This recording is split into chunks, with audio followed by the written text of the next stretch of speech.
March 16, 2023. Why are you here at this place in Berlin?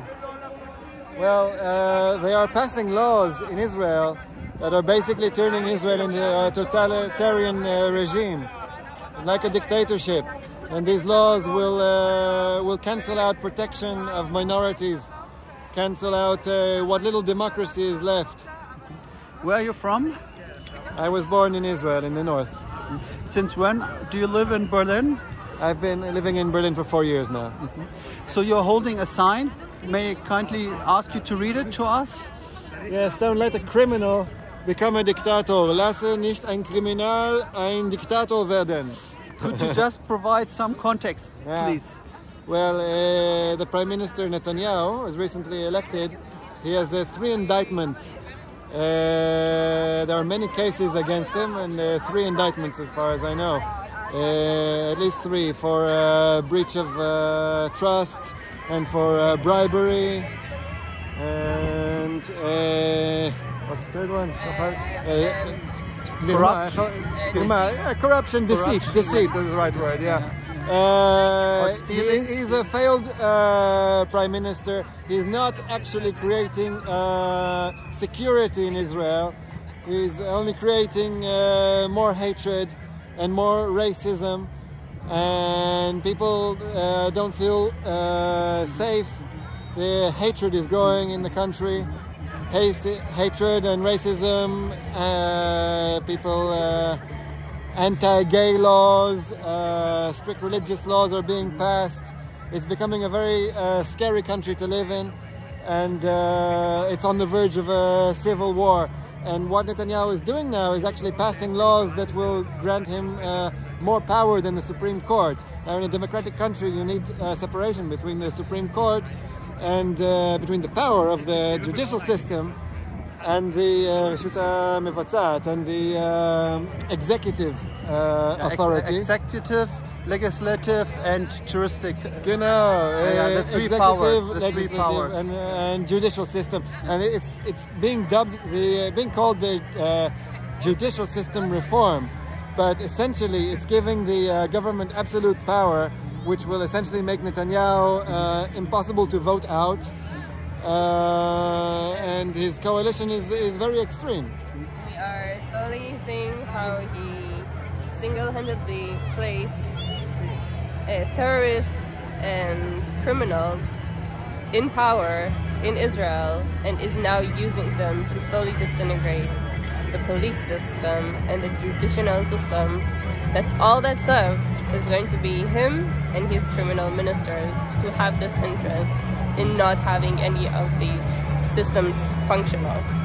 This is a very bad thing for us, being raised in Israel, especially in the north of Israel, where we felt very protected and safe, even though we weren't in the center that is supposedly the bubble that everyone is talking about. We always felt like we belong, we love Israel, and we want to protect it. What do you want the German Chancellor Olaf Scholz to do? How can Germany be supportive towards Israel? I think that some of the concepts are not clear to Netanyahu. He does not understand the repercussions of what he's doing. I really don't think that if he did, this would happen. So someone needs to awaken him. Maybe sanctions, maybe some types of warnings, little hints. Yeah, I agree with what my friend here Hila is saying. We are being called by some of the people, we're being called traitors or anti-Israel. And you asked, what can Germany do for Israel? So what we can do for the Israeli people is force it into democracy by international pressure. Stop supporting the racist policies which are being implemented in Israel. Stop supporting a government which gives the religious power that reduces the freedom for all. Israel cannot continue to be